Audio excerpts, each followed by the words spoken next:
How you doing, YouTube? Now with Master Beer Reviews, back with yet another review, and yeah, a little bit of whiskey barrel aged and imperial style goodness in the form of, who would have thunk it, Boulevard Brewing's whiskey barrel aged imperial stout. Not so creative on the name, but we don't care about that as long as the beer is good. Boulevard Brewing. Done a couple of their beers as of late. I'm lucky enough to have them send me out a few things. But the interesting thing about this one is it's another barrel aged one. I just reviewed not too long ago. I did it was a barrel aged lager, very soft, came off more like a Belgian table beer for me. And this is the second barrel aged one that I'm doing from them recently. Previously, I actually did quite a few of their barrel aged beers, from the Rye on Rye to I believe a bunch of different ones. It slipped my mind right now. Some of their imperial stouts, they've always been in 750s. The last two, this one and that lager, came in this kind of smaller, prettily shaped Italian-like kind of 12-ounce bottle. So it's kind of a departure of what they typically do. I wonder if this is kind of where they're going with their bottles. A lot of people are doing that, kind of switching from the 750 bomber format to smaller bottles. Not necessarily saying I like it, but meh. Anyway, as far as what it says on the bottle itself, it's a Boulevard Brewing Company whiskey barrel stout, barrel aged imperial stout. 11.8% alcohol by volume, so she's a chugger, and that'd be that. Looked like she was bottled on August 18th, 2017. Best by 2018. I'm giving it a year, which means there's that little bottling date up there too. Which means she's just a bit over about 2 weeks old. This is September 7th. So, label-wise is cool. It is Boulevard's labels, pretty much what they do with all their labels, that kind of triangle pattern with some lettering going on. A little bit more graphic than what they typically do. There's a little barrel in the background, a little bit kind of more like a little filigree stuff around the edges, but standard stuff as far as what they do. And I dig it. I actually like that. I've always dug their labels. They're like classy. So, yeah. Let's see what we have here. A almost 12% whiskey barrel aged stout. Now, the notes, they always give like mailer notes when breweries will send you beers. Well, most of them do. The bigger ones do. And I skimmed it real quick. I usually don't do that. I was just curious to see what kind of whiskey barrels they used. And they said they had a variety of them, and they did some blending, which is pretty much the norm with a lot of larger breweries kind of dial in their beers. So, just a big, huge stout, some whiskey barrels. Half pinky finger, malted ball colored head, dissipating. Not super quickly, but it's kind of clinging along and kind of dissipated and kind of stuck around the point where it's at now. And she'd be dark. She's not super darkest beer in the history of mankind, especially barrel aged stout wise. You can definitely glean color through it, especially on the pour. There's more of a brown color rather than that kind of like motor oil super duper blackness. So yeah. She looks the part, let's put it that way. See if we can get a nose on her. Whew. Super marshmallows. Marshmallows, that's a good thing. A ton of like lightly chocolated marshmallows. With a dash of coconut, maybe. Oh yeah, that's the good stuff right there. Nose on this is fucking killer. Yeah, big. Each waft is just even bigger than the last. It's getting sticky. It's getting that fluffy kind of more like just icky, sticky kind of marshmallow fluffy level of kind of sweetness, but doesn't smell over the top sweet. It just has that kind of what's the word I'm looking for? Kind of confectionery sweetness, but in that kind of cold ice cream kind of whipped cream kind of way, as opposed to like the powdery versions. Yeah, super rich. Now I'm getting a little bit of kind of like a burnt brown sugar off of it. Yeah, the barrel's huge in here. It's not coming off boozy though. It's coming off very, very kind of caramelized, very creme brulee-like, but not that sweet kind of vibes. Yeah, a little bit of roasted malts in there. I mean, that sweetness, that barrel's bigger than the beer in the nose at least. But she smells pretty damn good. That's a very pretty barrel. They're very pretty blending of barrels, I should put it. So, she looks the part. She definitely smells the part. Let's see if she tastes the part. Cheers.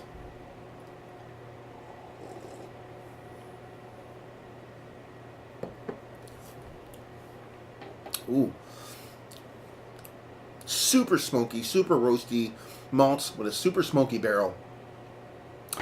There's that little bit of that kind of penny, metallic, nickely astringency thing I get. Just a little bit. It might go away with a couple sips. That tends to be a me thing. But yeah, it's big on the roast here. It's a big on the kind of that burnt charred barrel is gigantic. Combining that with that kind of roast from that malts, really big. But it kind of works. It's gigantic, but the sweetness is big enough to just to complement it. And the bittering is bigger than the sweetness, and it's a pretty sweet beer, but not overly sweet.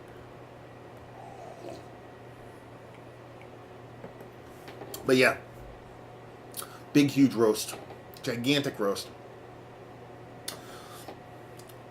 Maybe that, a little bit of that metallic astringency, I think. It might be like an overly toasted malt. It could be that. It could be the barrel. It could be that kind of weird thing that I get every now and then. But she's tasty. She's big. She definitely needs a little bit of time, I think, to kind of round herself out. She's relatively fresh. She's only a couple weeks old. But she has the makings of a really fucking tasty beer. The wood isn't as big as I thought it would be. There's a dryness there, nothing too crazy. It is really sweet, so that might be beating it back a little bit. But that char, that smokiness is gigantic. The whiskey comes off. It does have a little bit tinge of heat to it in a good way to let you know that it's whiskey barrel aged, but it's not like a hot beer by any means. Yeah. Tasty, roasty, toasty, woody, smoky. And, yeah, that's a big beer. I didn't think it was going to be that big. Like, the last couple barrel-aged beers that I've had from Boulevard were nice. The barrel was quite, on the small side, let's put it that way. The lager was. I mean, it's a lager. It was a 5% lager. You didn't want the barrel to be huge to begin with. It was more oak than anything. So, preconceived notions. We all have them. And I kind of went into it expecting, okay, this is probably going to be a little bit smaller of a beer, even though it's 11.8. See how it comes. And I did not expect the barrel to come off like this. The nose is absolutely fucking fantastic. Absolutely delicious. The beer is a little bit more jarring, a little bit more not as cohesive as you'd want in the taste. But I think that is a time thing. I think you could actually let this sit in a bottle, not a long time either, a couple months, and I think it would just kind of round out into something really fucking good. And I think it would age into something absolutely fantastic. I think that bittering in there, whether from the roasted malts or that smokiness from the wood, and there's probably like a hops at play here too, is kind of going to propel this, kind of make this hold on for the long haul. And I think it's going to be something absolutely epic.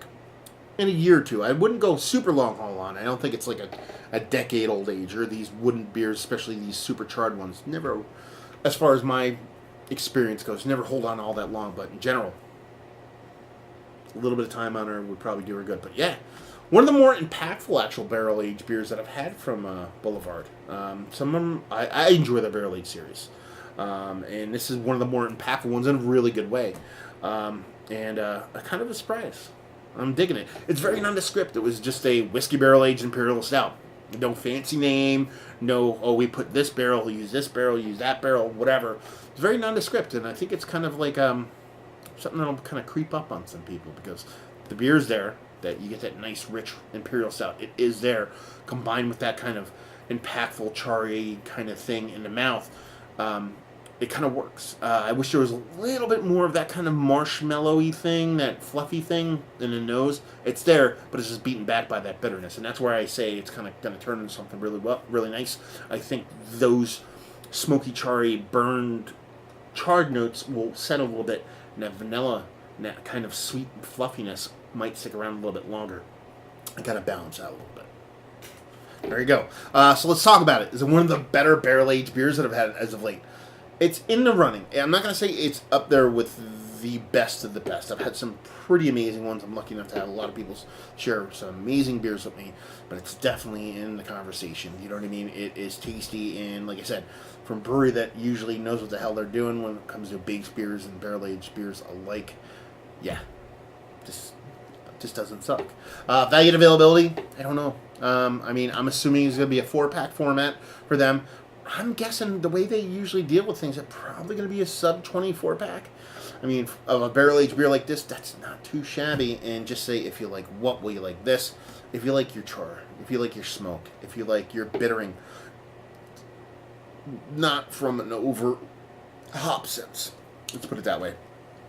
I feel like a little bit of kind of, it's almost like a smoked beer without an overt kind of savory smoke to it. It's more of like a kind of like a charry smoke, which I've said 13 times already. But if you like your beers kind of impactful on the darker end, on the smoky end, on the charry end, then it's definitely worth picking up. And if you like nice, well-made beers, like I said, by the time this gets to market and gets around, if it gets a couple month or 2 or 3 or 4 or 5 on it, I think it's going to be wheelhouse. So it's going to be worth a pickup regardless.